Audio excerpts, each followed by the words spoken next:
Welcome to the Deep Dive, where we plunge into complex topics and emerge with the most vital, surprising insights for you. Today, we're embarking on a really crucial deep dive into psoriasis. It's a condition impacting millions and often, well, it's profoundly misunderstood as just a skin problem.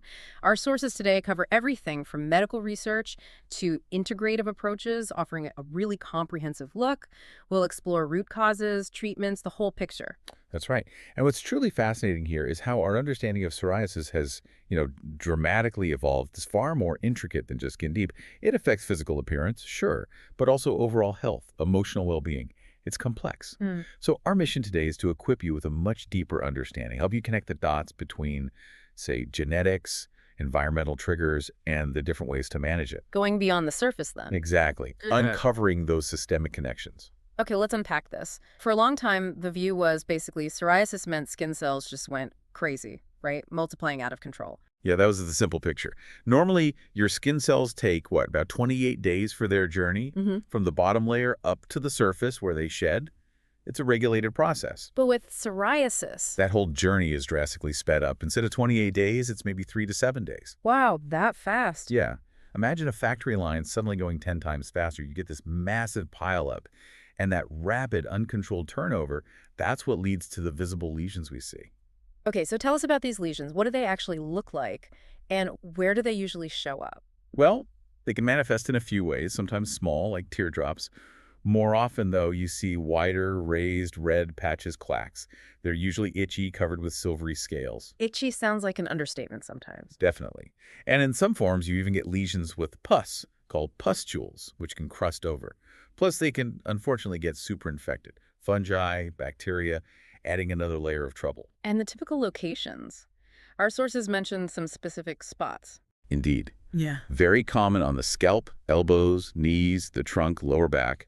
Those are the classic areas. Okay. But what's really characteristic and maybe less discussed is their appearance in skin folds. Folds. Yeah, like the navel, groin, armpits, even the intergluteal line, between the buttocks.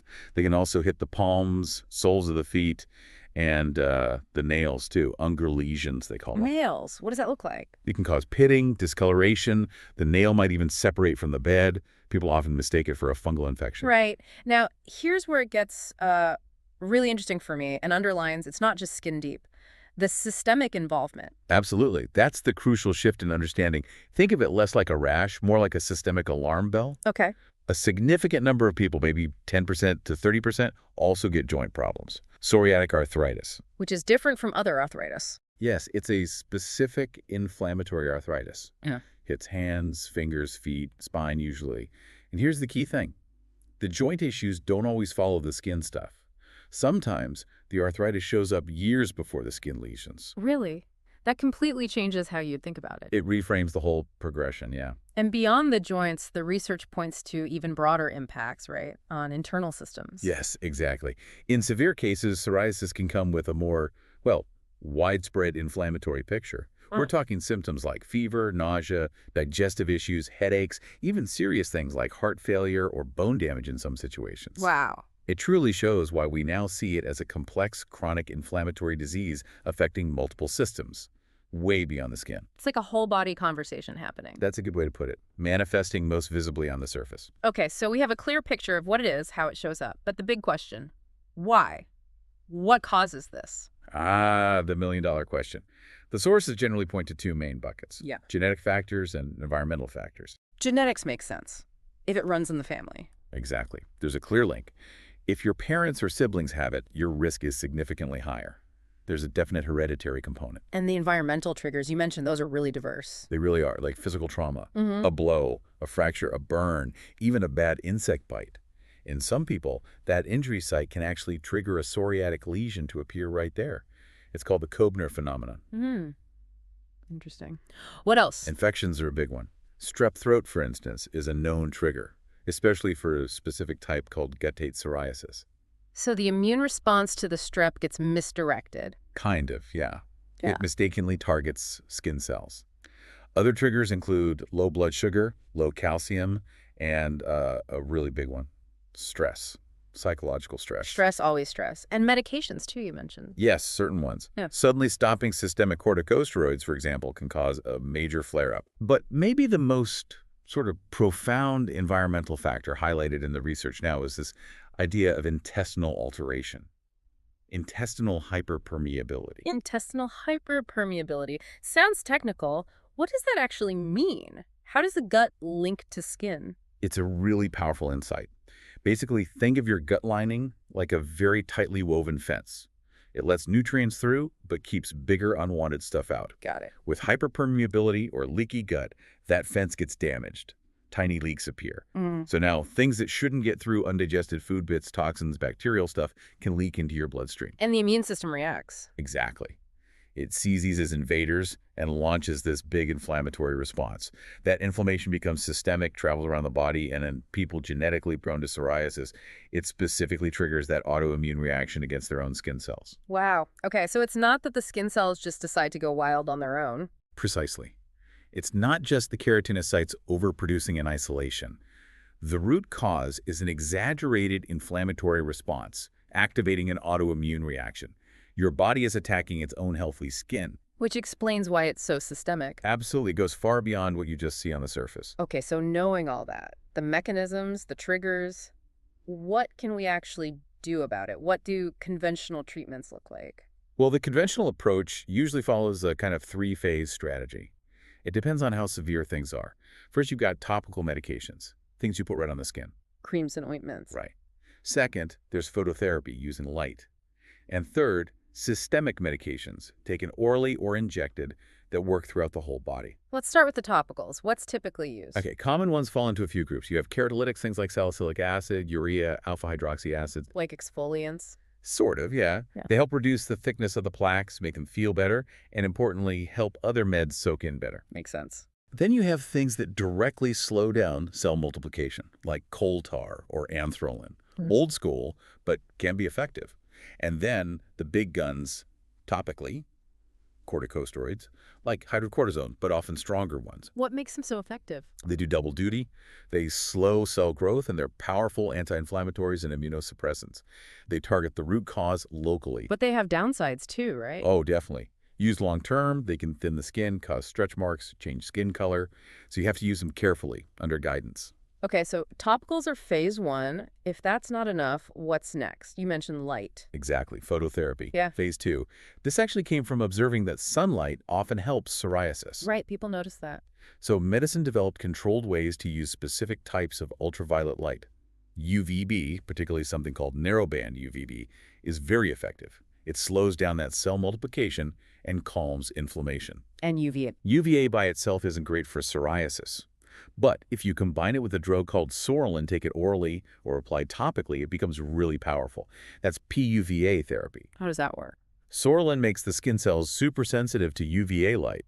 Then the UVA light effectively stops the out-of-control keratinocyte growth. Effective, but sounds like it needs careful management. Highly effective for many, yes, but requires careful monitoring. Potential side effects like faster skin aging or increased skin cancer risk down the line need to be considered. Okay. And phase 3, systemic meds. These sound like the heavy hitters. They generally are, yeah. Used for more moderate to severe cases or when joints are involved. You've got drugs like methotrexate, often used for psoriatic arthritis too. Cyclosporine, usually for really severe, maybe pustular psoriasis. Acitretin is another one, also for severe types. And then the newer ones, biologics. Right, the biologic response modifiers. These are quite revolutionary, really. Instead of broadly suppressing the immune system, they're much more targeted. Like precision missiles aimed at specific inflammatory molecules or cells driving the psoriasis. That sounds promising. It is, and they can be life-changing for many. But because they're modifying the immune system, they come with potentially serious side effects too. Risk of infections, other things. So strict medical monitoring is absolutely essential. It's that trade-off again. Often, more effectiveness can mean more potential toxicity. Needs careful discussion with the doctor. That covers the conventional side really well, but you also mentioned other tools from an integrative perspective. How did those fit in?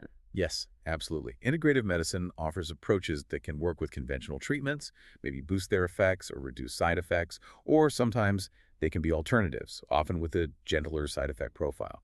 It's about supporting the body's own healing. Let's talk about phytotherapy first. plant extracts. Anything for putting on the skin? Yeah, a few interesting ones. Capsaicin cream from chili peppers. Chili peppers. Really? Sounds counterintuitive, right? But it works by depleting something called substance P. Substance P is a chemical messenger involved in itching, irritation, pain, and it's high in psoriatic skin. Studies show applying it regularly can reduce itch and improve lesions. What else? Aloe vera cream is well known for soothing irritation and scaling. Research suggests it can also reduce the immune cell infiltration in the lesions. And glycyrrhetinic acid from licorice root seems to have a mild anti-inflammatory effect, sort of like a very gentle hydrocortisone. Interesting. What about taking plant extracts orally? Milk thistle comes up, Yeah. specifically silymarin. It seems to help control cell proliferation, modulate the immune system, and, importantly, it can help protect the liver. Liver protection. Why is that relevant? Because some conventional drugs, like methotrexate, can be hard on the liver, so silymarin might offer some protection there. Any cautions with milk thistle? Yes, definitely. If you're diabetic or on diabetes medication, be careful. Silymarin can increase insulin sensitivity, which could lead to low blood sugar, hypoglycemia. Always talk to your doctor. Good to know. Now, diet. Huge in integrative medicine. What's the main dietary advice for psoriasis? The absolute cornerstone is shifting towards a low glycemic index, anti-inflammatory diet. The whole goal is to calm that systemic inflammation that's driving the disease. Okay, calming the internal fire. What specifically should people try to avoid eating? Well, the big ones are usually refined flours, especially gluten for many people, as it can worsen gut inflammation. Sugar and sugary foods are major culprits. Dairy products often need to go too. And fats. Crucially, avoid those toxic fats. Refined vegetable oils like corn, soy, canola, even highly processed olive or flax oil loses benefits and gains harmful properties. Also, things like MSG, processed foods in general, alcohol, tobacco, they all fuel inflammation. And body weight. Vital. Excess body fat isn't just passive storage. It actively produces pro-inflammatory signals, cytokines, that worsen psoriasis. Managing weight is key. Okay, so that's what to avoid. What should we be adding to the diet? Focus heavily on anti-inflammatory fats, especially omega-3s. There's research showing that eating more blue fish like sardines, mackerel, anchovies is linked to less psoriasis. How do omega-3s help? They directly fight those pro-inflammatory cytokines. They also reduce leukotrienes compounds that cause the itching, redness, scaling. Plus, they might even protect against side effects from drugs like cyclosporine, a double win. You mentioned potential issues with fish earlier, though. Contaminants. Yes, important point. Larger fish like tuna and swordfish can accumulate mercury and lead, so smaller fish are generally safer. Farmed salmon can have PCBs, freshwater fish dioxins sometimes. So, choose your source carefully. And any interactions. Yeah, if you're on blood thinners or blood pressure meds, omega-3s can also thin blood and lower pressure. So that needs monitoring to avoid bleeding risk or hypotension. Check with your doctor. Got it. Any other dietary pillars? Antioxidants. Yeah. Definitely. Skin health really reflects your internal antioxidant levels.